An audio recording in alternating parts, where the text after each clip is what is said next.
Welcome back to the channel. Today, I'll be taking a look at some developments surrounding Qantas. We're then going to be moving over to Malaysia Airlines, and lastly, some coverage on Airbus aircraft delivery delays, or should I say an airline expecting this not to occur like most. But let's begin with Qantas. The Australian flag carrier is reportedly planning international expansion with a view of growing its network. This comes according to Vanessa Hudson, the newly appointed CEO who replaced Alan Joyce. They spoke exclusively with Executive Traveller. You'll be able to find the link to the original interview down below in the comments. But as part of the airline's ambition to, we know, offer greater connectivity, the overall international network will be reviewed and resources deployed across it. Qantas expects the reactivation of its last two Airbus A380s to occur soon. The significant capacity bumps from this reactivation will be huge for this company in the long term. The high capacity will enable the network to be optimized, and thus the deployment of other twin-engine widebodies to other markets, which is a win-win because this truly represents a knock-on effect that'll trickle down to the 787 fleet and even Airbus A330s that are optimized to fly that little bit longer. Essentially, the A380's redeployment will take over the role of the 787 in some markets, and from this point, 787s will be freed up, resulting in the potential to deploy these to new locations. While further international expansion can, yes, be on the cards, the airline is also aware that existing markets could do with the upgauging of frequency or just generally increased capacity. However, the premise still remains that there will be a knock-on effect, which will result in stresses easing on existing units. Thinking back to the global pandemic, Qantas was actually one of the very few airlines that backed this super jumbo throughout and believed that the aircraft would still be a part of its fleet and excel once demand returned. While the flag carrier has not been afraid to make it clear that the reactivation of this plane has presented its challenges. Once the A380 has been cleared to get back in the skies, it has allowed them to significantly bump their capacity across key markets, and the benefits have definitely been present.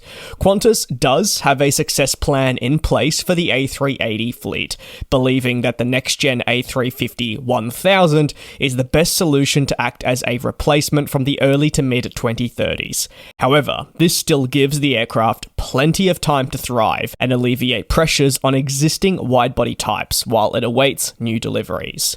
One threat to the Australian flag carrier over the last few years, though, has been the continued increase in competition from several markets. US-based airlines such as Delta, American, and United have all looked to grow their services quite considerably into Australia. These enhanced offerings, paired with the respective airlines' colossal domestic networks in the US, have posed a threat to the market share Qantas has. The threat continues in services towards Europe, with Turkish Airlines' debut to the Australian market happening this year. That airline has already outlined strong growth plans, where they do eventually want to fly upwards to double daily, non-stop flights not just to Melbourne but also Sydney from Istanbul. In the Middle East, One World partner Qatar Airways has also expressed and pushed for growth into the Australian market, and while it has faced significant pushback because of the fear for the implications on Qantas, now Qatar Airways wants to purchase a stake in Virgin Australia to gain greater access to the country. All these threats are forcing Qantas to order more aircraft, but also be very careful with the utilization of its aircraft and plot expansion to fend off competition and retain market share across key locations. Aiming where possible to be different, but also be different in a way that is going to be beneficial to them for the long term. You can let me know your thoughts on Qantas down below in the comments, but it is time to move over to Malaysia Airlines. This company is planning to boost its fleet through a prospective new aircraft order, and also the continued delivery of next-gen planes.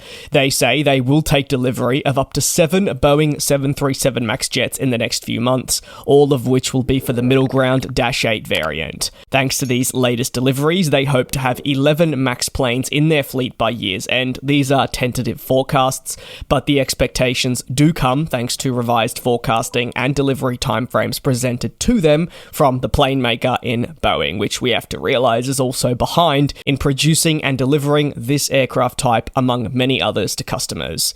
Malaysia Airlines is also working closely with this American plane maker to find ways to mitigate the overall impact it'll face because of the delays. Now, some airlines have looked for compensation, and others have switched aircraft orders to other variants with a view of getting the planes sooner. Malaysia Airlines believes that all things considered, it's working diligently to overcome the impact of output delays. But despite this diligence, they're frustrated, and they've stated this on several occasions in the last 6 months. They've made it clear, while the delivery timeframe could be worse, it's not optimized. But there's not much they can really do. They just have to sit patiently and wait. Malaysia Airlines, on top of the 737 MAX deliveries that I speak of, are still looking to add additional single-aisle jets to boost their fleet and crucially basically double their commitment to the narrow-body plane, further to the 737 MAX delivery timeframe. When speaking with Business Insider, the chief of MAG discussed the upcoming issuing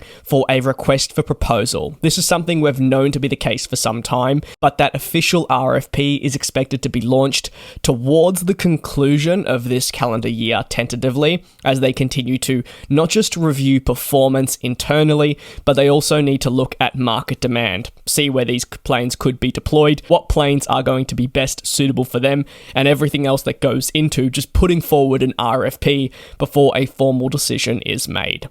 Malaysia Airlines therefore joins a host of other airlines looking to secure delivery slots for planes sooner rather than later, and that is especially felt for single-aisle types as they begin to be sold out through to the next decade.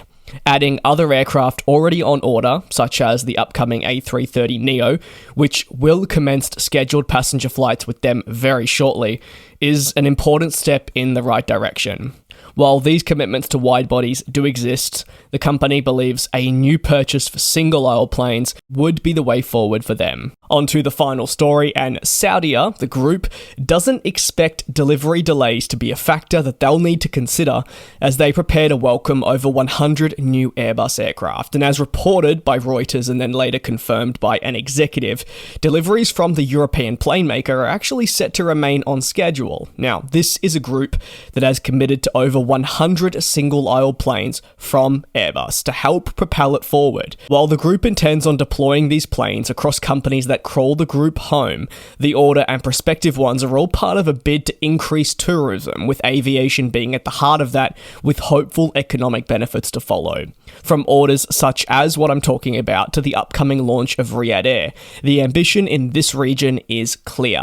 However, whether those ambitions will be achieved to the extent expected remains another question that we can't answer at this stage. Interestingly, as more and more airlines either order aircraft or attempt to take delivery of them, there is a lot of discussion surrounding the delivery timeframe, whether the manufacturer will be able to meet these, and the general consensus is that a plane maker can't guarantee this. But in the case of Saudia, well, actually, they're one of the very few airline groups right across the industry that have expressed publicly some faith in any manufacturer's ability to deliver planes when expected. And that's why I have to chuckle a little bit, because nowadays that has just felt so rare.